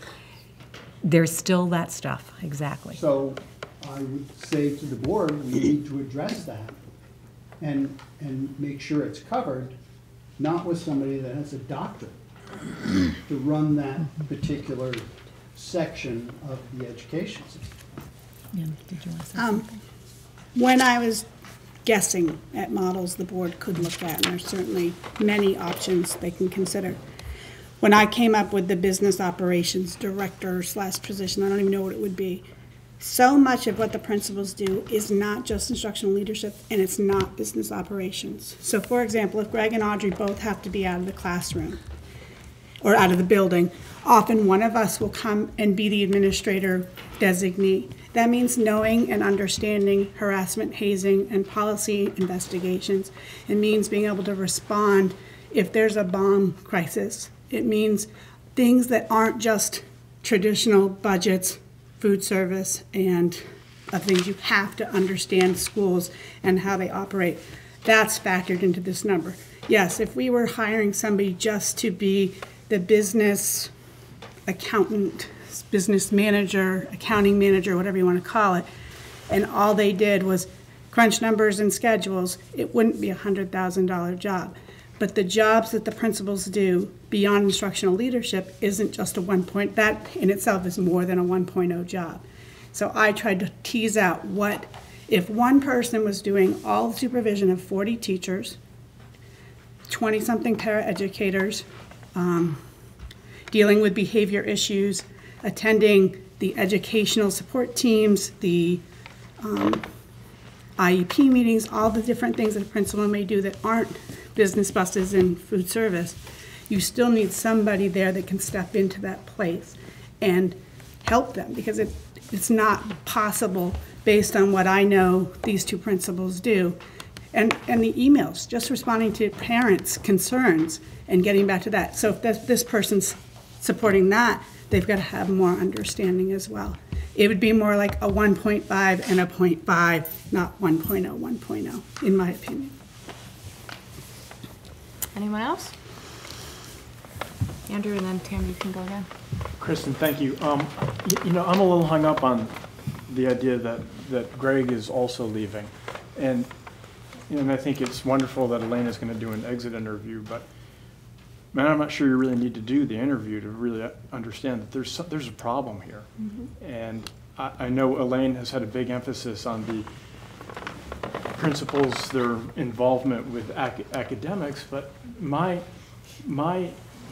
impression is that a lot of what really distracts them from the academic side of it are behavioral issues. And it's not clear to me whether we're dealing with behavioral issues effectively, because I think you have a lot of sort of redundant, the sort of the usual suspects type of thing. But I think there's a real message in here for us. I don't know if the co-principal model is the right model or the wrong model, but something's not working. Maybe the teachers union is driving the administration crazy. Maybe it's the parents, or maybe it's the school board, or maybe it's the superintendent. But it's a serious problem, and we need to get to the bottom of it, I think. So thank you. Thanks. Tammy? What is the student-teacher ratio here? 1 to 15? 1 to 14? Are you asking for class sizes? Yeah. No, that's probably, it ranges from, I would say, what's kindergarten? 17 to 27. We have our ratios are large in all of Chittenden South. Compared to the state of Vermont, our ratios are high. Didn't you just say you had 40, what was that, 40? That's staff. That's everybody. So that's not class size. So that would include phys ed teachers, music teachers, art teachers, school psychologists, and all the special educators. So once you factor all of those in, then that's. And we actually have 2.5 FTEs for principal, because there's that extra half for student, for special ed, right? So we're not talking about. That's not in that is no longer in your budget, though. That is all part of the SU budget. For the whole SU, that was a law that passed. But for all of that, that's going to the SU budget, we're still paying for it because. Actually, that 0.5 administrator is, I believe, paid. We get reimbursement. We get partial. From the town. No, from the state, state and federal. So we are assessed special education costs based on the number of students we have in our more or less based on the number of students we have in our school. So it is covering part of administrator costs that aren't reimbursed, but it's not a super direct correlation anymore because we share costs across the entire supervisory union. So it could be that we're paying a little more than our kids need this year, and we're paying a little less than what they need next year because it's a shared cost. But a lot of a portion of special ed is reimbursed. Though really, since we send money to the state, we really are kind of all paying for it anyway, but. Joe? Hi, Joanne. If I remember correctly, when Audrey sent out a message why she leaves her position, because the portion of the community are still against having 2 principals. But it seems to me from this meeting up until now, there seems to be a consensus that you need more than 1 person, whether or not co-principal, however you call them. So are we just doing the same thing over again because now we need to turn around and go back to the community and say, oh, by the way, we're going to name in. I think I remember one time in a board meeting I said, well, we can call them Thing 1 and Thing 2 because they chose up as Dr. Seuss, a character, Thing 1 and Thing 2. Doesn't matter what you call it, still there are 2 administrators. So now, I mean, are we going to have the same problem with certain portion of the community? That, well, here they are again, 2 administrators. They may call them something else, but the cost is going to be like the same. So, I mean, I don't know the reason why Greg is leaving, but because that's news to me too. So there's something that we needed to think about. I think that here, like, I mean, I cannot speak for everybody here, but I think there's a consensus that this is a job need more than 1 person to do it effectively. So we need to also think about how we're going to present back to the community. So while we may not call it co-principal, we call it whatever that we want, but it's still to administrate. Thank you. Anyone else? One question, when did the board release Greg from his contract? About 1 hour ago. Oh, okay. I was wondering how far behind the curve. And I think in the next few days, people, will have a better understanding of what's going on with that. But yeah, we just did that at the very beginning of the meeting. Jill? When you were talking about, Elaine, we both can step up and be an administrative person. Isn't all the teachers trained, in the harassment policies and all those policies as well? So, I mean, they have to know all the policies that the principals have because they have to all abide by them, correct? The teachers don't do the investigations and the interventions and the disciplinary side of it. Yeah, but like if a principal, one principal is here and he stepped out for 5 hours during the day and he came back, can he address it when he comes back? And you had 3 people that you made, liaisons, one in the primary, one in the middle, and one in the 7th and 8th grade, to be in charge of that group that day. So when the principal came back at 5 o'clock, he could deal with it? That's possible, but then we'd also have to figure out who's doing the work that person would normally be doing at that time. Yeah. But once again, we're starting maybe a new model. So if you start with the top and then all of a sudden, okay, you say, this person's going to do this. This is your time to maybe be a leader in the state, because a lot of schools are having this problem, not just us. And with the legislative people now telling, I don't know if this was yesterday or today, saying that they're going to consolidate the school boards, correct me if I'm wrong, instead of the supervisory unions, that could be a huge impact in our schools as well. Is that correct? They've been trying to consolidate. They've been proposing legislation for the last few years, but we don't know. I think this week has come closer, from what I understand. So that could be not a good thing for a smaller school like us, too. We're not a small school by any stretch of it. The small schools in Vermont have less than 100 kids. They have fewer than 100 kids. Those are the small schools. Okay. We are, people look at us and think we are big. You, Charlotte, they think this is a big school. By Vermont standards, this is a big school. I also think that you need to keep in mind, and I know that every single person in this room with kids in this school wants to get the best leadership they can. They want the best teachers they can. And when we put out a posting for a position, those people that are applying, they're interviewing us too. And they want to believe that people value the work that they do and not think that it's just a job that they can come in at 5 o'clock. I'm sorry, I'm really sorry that I'm saying it this way, but come in at 5 o'clock and just, okay, I'll just play catch up now. What are the 10 things I need to do? That's not why they want to be an administrator. They want to do that work. They feel they're good at it. They feel that they're making a difference when they meet with the parents whose kid has just been bullied, to share what's happened, to hear whatever it is, whether it's about that, they feel that they make a difference when they meet with teachers and say, here's the work that we're doing together. And you know what, I know it's hard work, but this is why we're doing it, because it's the right thing to do. And I think that we have to be careful that we don't present in such a way that people go I don't want to go there. I'm going to get second-guessed in everything I do.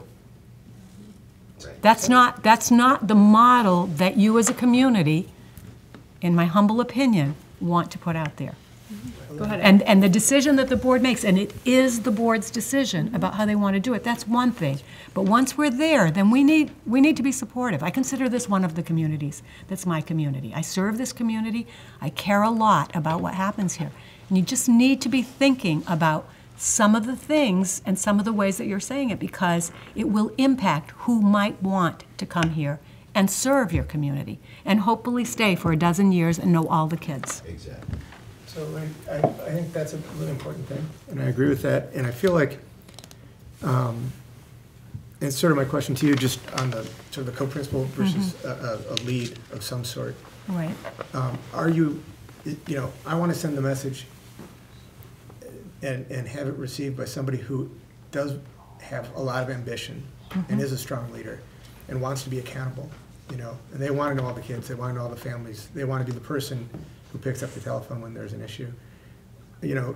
And feel proud of the work they're Is that doing. the personality that you attract as a co-equal, or is that something? It could be either way. It could be either way. I really think that you could attract that as co-principals, and you could also attract it as a district principal and then a, you know, because there are some people who are more systems people, and they want to be connected to the buses, the transportation, the food service, because they see that as part of the whole picture. And there are other people who much more singularly want to be focused. I want to work with those teachers in that classroom and do that work. So I think either model can work. And I don't want to sit at board meetings. and I don't. I mean, I will tell you that the two co-principals in Williston that don't sit at board meetings, that don't, you know, have to work through the budget, they love that they are singularly focused on doing the work with teachers in the classroom, professional development. There is one of those principals who is at a higher level than the other two, but you would, if you talk to those three principals, they would tell you we work collaboratively, we agree together, we make sure that we lift the organization as a team. Yeah. So I think either one of those. Whoever's in that role needs to be able to leverage every resource that we have here, right? Right. The curriculum coordinators, the teachers, you know, whoever the assistant or co-principal is. Exactly. Elaine, I just have a side comment. I don't want people to leave tonight thinking that there's a problem with the school. And I'm wondering, you know, Kristen had said that things will become more clear in a couple of days. I feel like after a meeting like this where we've just announced that the second principal is asking to be released from his contract, what can we do as a board, given, you know, confidentiality things, in the next 24 to 48 hours until something's made more clear, so that you know where I'm going with this? Yeah, So, I mean, it's really tricky. I'm thinking here, what can I say? I guess I can say that it's fair to say that Greg had an opportunity that he felt would not come around again. So as far as his feelings towards his community, I think he has loved serving this community. I really do. I mean, I don't think that there's anything. so I just wanted that to be more Right. clear, because I think that in this, And that doesn't mean that he might not, he would be a great person to interview, as would Audrey, to say, okay, now, like, slate is clean, tell me, what do I need to hear about behavior, teachers, school board, parents, superintendent? Tell Kristen about the superintendent.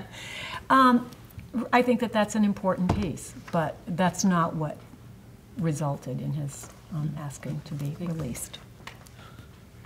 Carrie, did you want to say something? Go ahead, Jeff. I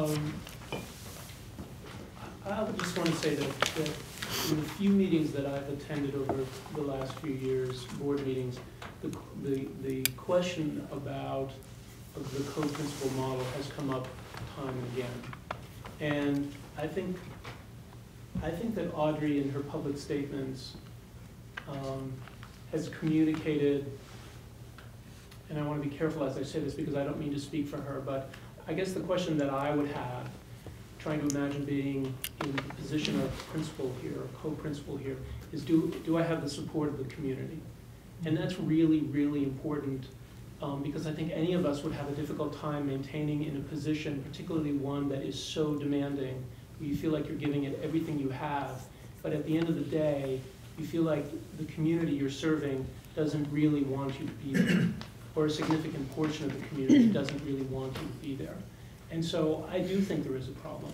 I don't think you can fix this and or make this into something that everything is okay. And not that you would intend to do that, but I would just say it's difficult to look upon 2 resignations in the year, coupled with the long-standing discussions that go on and go on and go on and have from the inception of this model, and not think that there must be something there. Obviously, exit interviews will help you to sort this out, but it is concerning, and I guess I'm wondering if, as a community, we're ever going to get this resolved, so that the people we do hire, as you were saying a moment ago, will really feel like they have, that we have their backs, and that we want them here.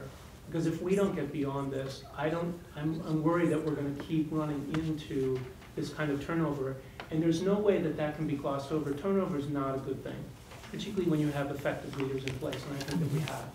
There's gonna be a lot of catching up to do for new people coming in. There's gonna be a lot of things a lot of time and effort and work and coming together. This is a loss. And I think if we try to paint this as anything other than that, then we're not really facing up to it. And I think we need to face up to it. Thanks. All right, Monica? I agree with what you're saying, and also Andrew. I think that in Rowan's idea of having an interim principal might be a good idea so that we can answer these. Yes, a lot of community is upset. It is a bad thing that both of them are leaving, regardless if it was an opportunity that he couldn't pass up.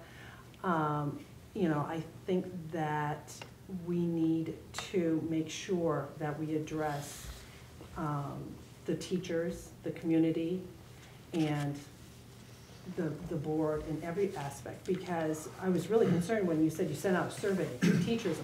You know, you sent a meeting out and only 2 teachers. 2 meetings. 2 meetings. One came to each meeting. So 2 employees of this building. No, different teacher. And then the survey Each was from everything, you know, from soup to nuts, you know, if they like the co-principals or not. And so right there, that's kind of scary.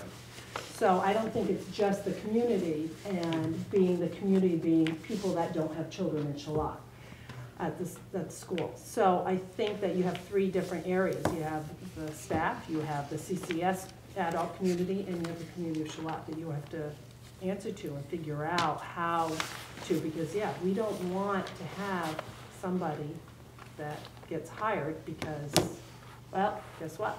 This is who we got because the word's out. Shalott's too tough to work at.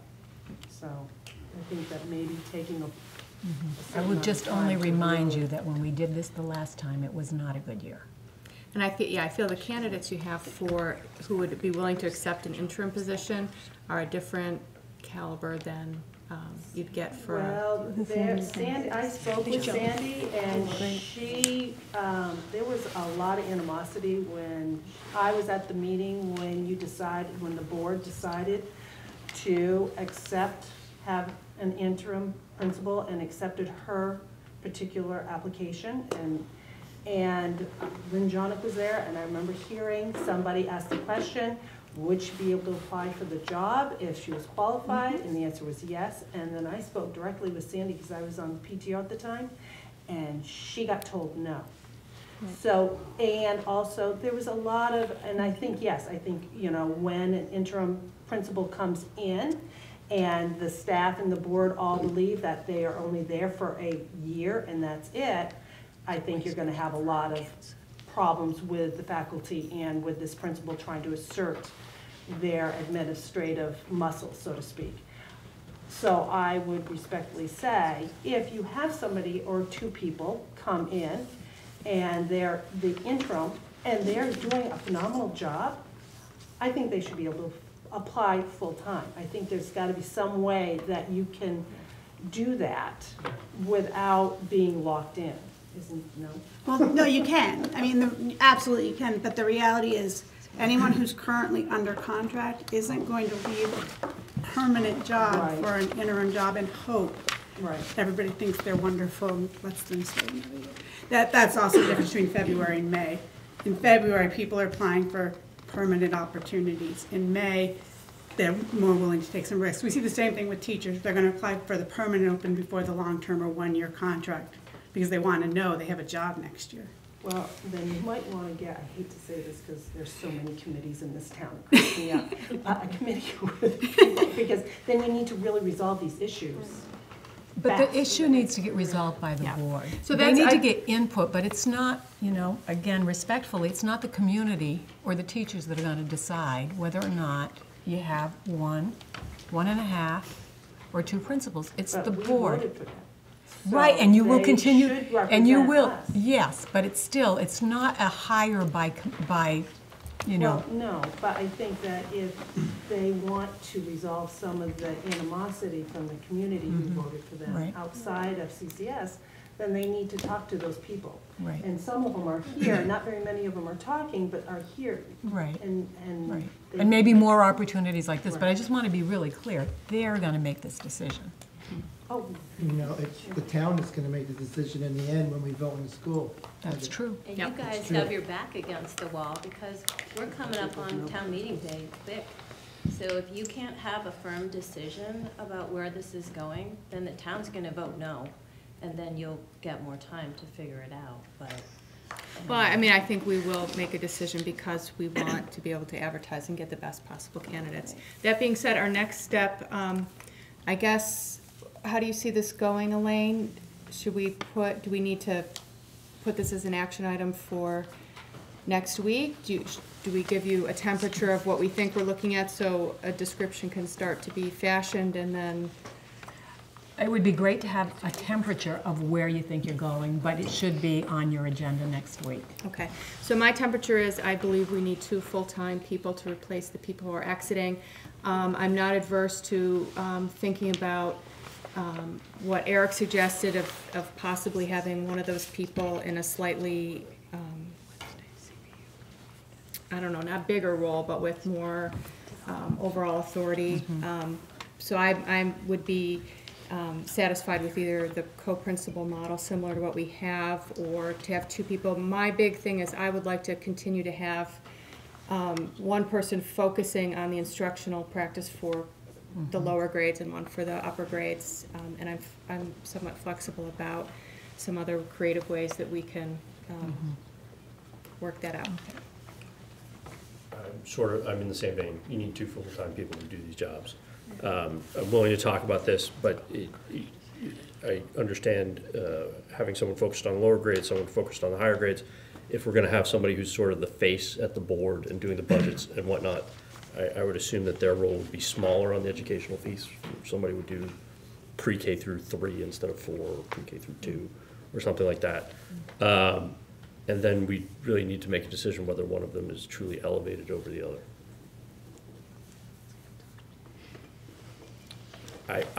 My personal feeling is the co-principal model works, and it works well. Susan? I'm interested in the co-principal model, and I'm also interested in looking at potentially the fewer day option, AKA Heinsberg.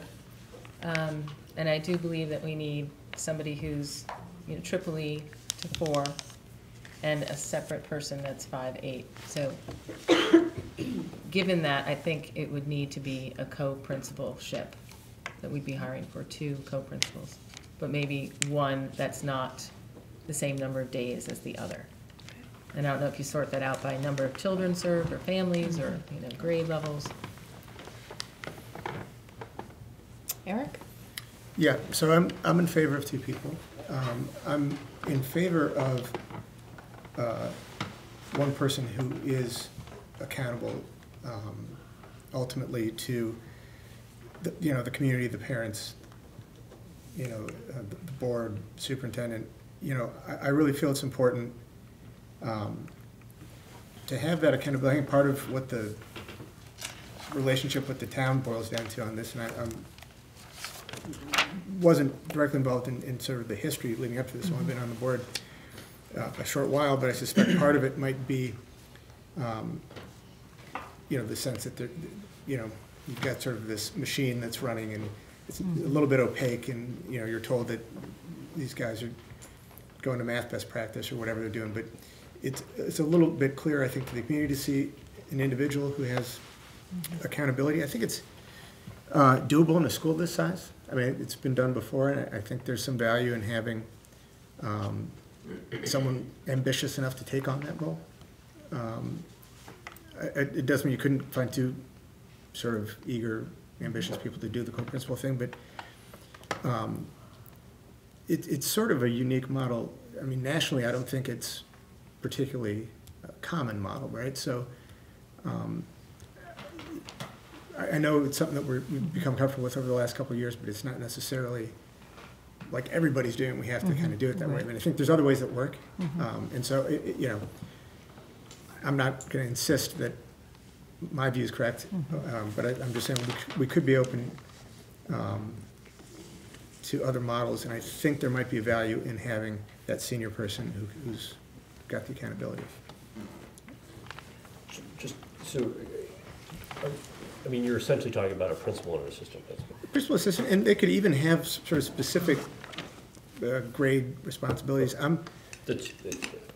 You know, I'm kind of have to take Elaine's word for this, right? Because there's nothing intuitive to me that would have to be that way. But you know, if that's what it has to be, you know, I'm going to maybe realize that I'm not an educational professional, but it doesn't. It's not totally obvious to me why it would have to be that way. But if that's what works best, that's what works best. Clyde?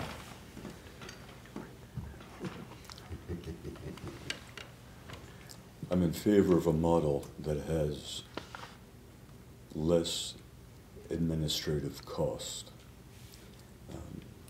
How much less is difficult to determine because, of course, the source of our expertise is the institution that clearly feels one way on the subject. And it's difficult to discuss other scenarios with people who don't believe in it. So at the moment, the best that I can do is say, show me something that has less administrative overhead. And that does not mean having Bob Mason hire another assistant for $65,000. It means spending less on administrative overhead. Year to year? I'm sorry? Year to year? When you say less administrative overhead, this year to next year? Yes. With the same model? I didn't say the same Well, model. I'm just asking. If I you said a had the model same... that has less administrative Right. overhead. Now, if you want me to design it, I will, but otherwise, that's a question that we give to you. Right.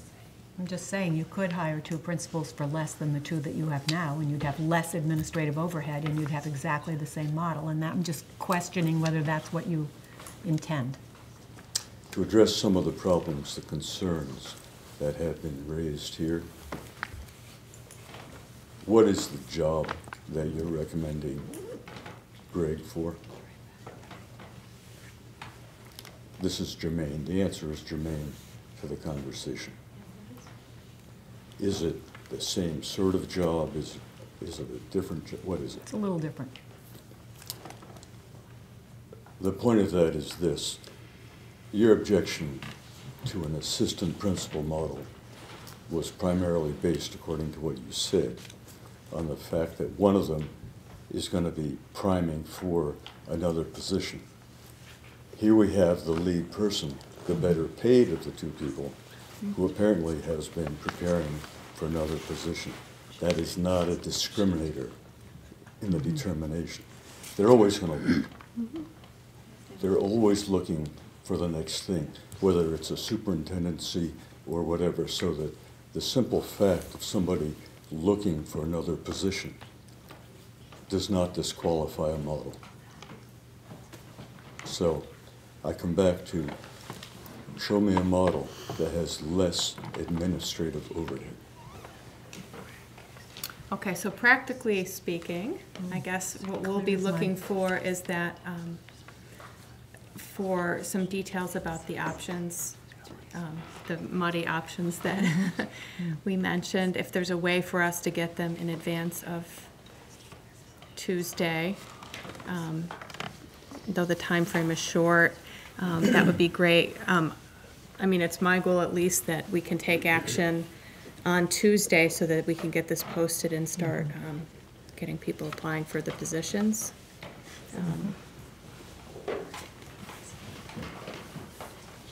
Does that seem doable? We'll try. All right, does the board need anything else from Elaine or central office? Sure. Is the board, with this new information that the principal's leaving, a handful of people in the community know about it? Aren't you concerned to hear from the constituents on feedback before you go any further? Can you explain that more? Well, phone call, I mean, people are gonna wonder what's going on. Why is there an emergency evacuation of the upper management here? And whatever the reason, I would think you would want to hear from more people in the community on what's going on. I hear what you're saying. I think we're in a weird situation where we know some information that we can't really say. So I think we have a clear understanding of why and, yeah, I don't really know how to answer that. Anyone else? We know why these people are leaving. Some of it can be on that side of the table, some of it cannot. And that's what Kristen said, and that's about the best you're gonna get. Can I respond to that? Monica stayed a very long time. When people feel that they're not only not appreciated, but attacked on the very basis of what it is that they're doing, sometimes it's like, who needs this? I don't think that's the case here. You know, okay, then maybe you're right. I hate it when you're right. Kristen, I'm just curious, because, you know, obviously you guys know what's going on. Did you have an executive session prior to this meeting? Or how was that, was there a meeting I missed that some of this was discussed? Personnel issues are discussed in executive session, yes. Right, so was there an executive session earlier this evening that I was unaware of? Or? No, it was before One of your budget meetings. before the final budget meeting. Okay. Or at the very beginning of it. Okay, thank you. Sure. All right, so, Wait, Kristen, I'm sorry, I just have two questions. Can you say your name, please? I'm Debbie Deal. I have a child here. Are you going to be able to seek staff input on this, since they're pretty directly affected by this? And they might be in a better position to give feedback that's maybe more research-based or more on the ground, boots on the ground, so to speak? Is there going to be time for that? I'm not a staff member here, I'm just curious. Yeah, I mean, I guess we have the survey from the staff the survey from before, last and you know, November. but part of it can be this survey. You try to say, look at the positions, not the people filling them, and perhaps some of these people's opinions are dependent on the people filling those roles. So I don't know. I guess we could do. I don't know what the board feels. We could do a reach out and ask the teachers to either contact Elaine or contact us with, I mean, they don't speak with one voice, for sure. So I don't, what do people think about? Well, we got unsolicited a few emails today, or today and yesterday. And the information that we received today at the meeting, when will this become knowledge, you know, for the teachers tomorrow morning when they come to school? That I'm sure that Greg will want to send a note out to the teachers. So I'm sure it's already yesterday gone around, you know, via Right. text already. Mhm. So that might be a really great opportunity to get some feedback, because it sounded like before you said it wasn't a great year. It was a year and a half ago. It was just last fall, though. Well, yeah, I guess that was. Not this last fall, the fall before. So that is a year and a half. Yep. Yeah, so maybe we would be getting a different lens on this. I think you're still going to get a very mixed picture. Because depending on who responds, they absolutely do not speak in one voice. I can tell you that from my regular interactions. I think if you really want to hear what each one of them thinks, probably it would be better if you asked them to send you an email. Okay. And then you could share that with the rest of the board. My guess is that's how you're going to get the most of them to honestly provide their input. Because technically it's their boss, so I think there is a lot of information out there that would be helpful, that we don't have right now. Right, but you wouldn't be asking them about the people. This So is we would say about- something like, the board is possibly considering Mhm. these different models. What's your input? Right. Because I think if we don't ask for input, then, Right. you know, where is our communication? You know, Right. we'd have closed down all No, I think that would be communication. the best thing. And what did you want to say something, Clay? Well, I have a question. I'm unclear about what Susan is asking. To whom these people are going to give their opinion, and how that opinion is going to be relayed, and what its validity will have based on absence of specificity. Say they talk to you, Elaine. You're not going to give us verbatim a conversation that you've had with every teacher. You've already pointed out that they're all over the place in terms of their feeling on this subject. I'm suggesting that Kristen Go sends a directly to the note and board. says, we've already received some unsolicited input. I welcome the rest of you, and it would go directly to Kristen, so there would be no translation from me to Kristen. It would go directly to Kristen. And then what Wouldn't will- even go to me. What will Kristen do with it? That's, I think I would just have to forward it directly. I mean, the two that we got today, I asked permission, because one email came to Mark and me, one came just to me. I asked those teachers, is it fine to send it to the whole board? So I think if we did some kind of outreach like that, we would say, you know, this is intended to be shared with the entire board. And then I guess we distill what we want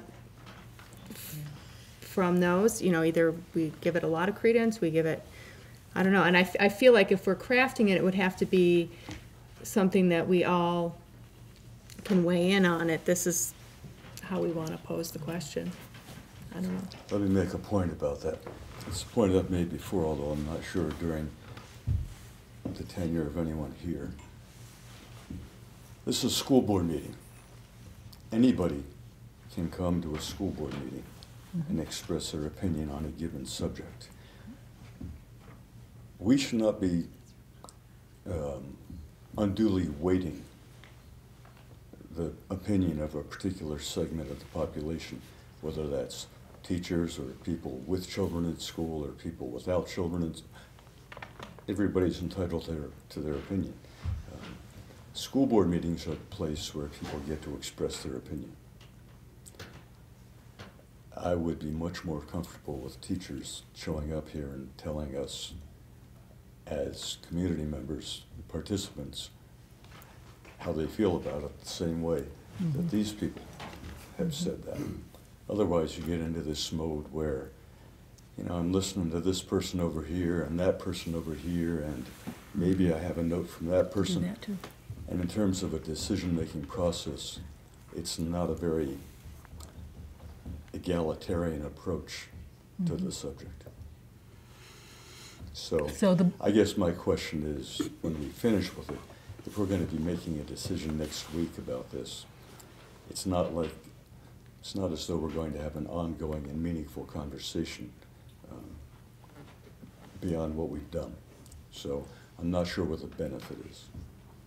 So are you suggesting, though, perhaps, that like you would schedule a meeting after school Monday or Tuesday to meet with the teachers?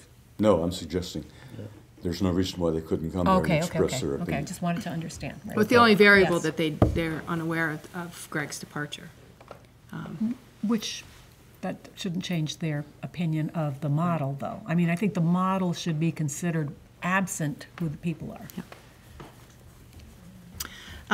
So I guess what's the will of the board about soliciting from the teachers? Do we want something in writing from them? Do we just want to invite them in general to our next meeting and take the information then? I partially think it's good to be able to sort of digest it in advance, but I'm open. I'm ambivalent. I kind of agree with Clive. This is a forum, everybody's welcome. We've received a few emails from community members and from teachers, and fine, that, you know, just making a special case out of one particular population. Okay, Susan? Can I refer to one of the emails that we got from a teacher? Like, is that okay, or is that private information?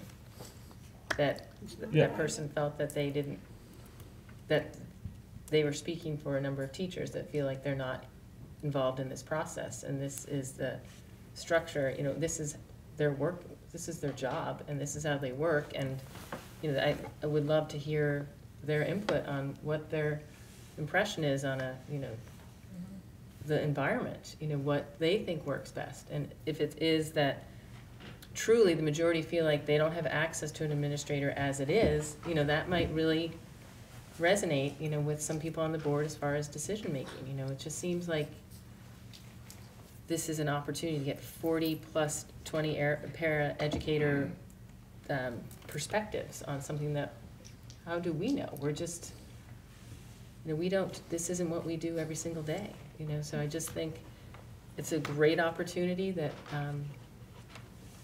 I wouldn't want to miss. You know, when, if a year and a half ago things weren't great, and that's when people were, you were asking, you know, for surveys, probably wouldn't have filled one out either, you know, so it's like, I think it's a great time to get people to really think about how they want to work going forward, if they want to be here for, you know, the rest of their career. And some people wouldn't be comfortable talking in public, and, you know, I think it's, I know that in a week, or less than a week, we're not gonna be able to get everybody's voice, but hopefully, you know, we can get a temperature on the CCS employee perspective. Okay, Eric? Yeah, I guess, I mean, more information the better, and I guess I've had phone calls from community members who can't get to a meeting and want to ask a question or say their, share their opinion. So I'm happy to hear opinions from teachers. You know, I do agree that they could easily have come, and I don't think there's anything that you can't say in public, really. I mean, about a model, right? If you got a gripe with your boss, that's something separate, but if you are sharing an opinion on how a particular structure would work, I don't think there's anything particularly special about that you couldn't share in public. So this would have been the best format. If somebody wants to send an email because they couldn't come, that's fine. I'll read it. And I do think also that, you know, I'm still a believer in you know, it's almost like a CEO search for a company. You'd want somebody who's demonstrated the ability to be a strong leader in an organization, you know, and you're not trying to reverse engineer, like, you know, if 20 teachers want a certain kind of guy, that's the kind of guy you get. You know, I think that maybe working backwards from the type of structure you want. Okay. And you had one more thing you said, Debbie, right? Yeah. You alluded to this earlier, and it's probably been one of my biggest concerns because I am a parent and I'm mortified about behavior problems and that it is taking away from the instructional time. And we were all kind of shocked that they felt like we needed another full-time behavior specialist.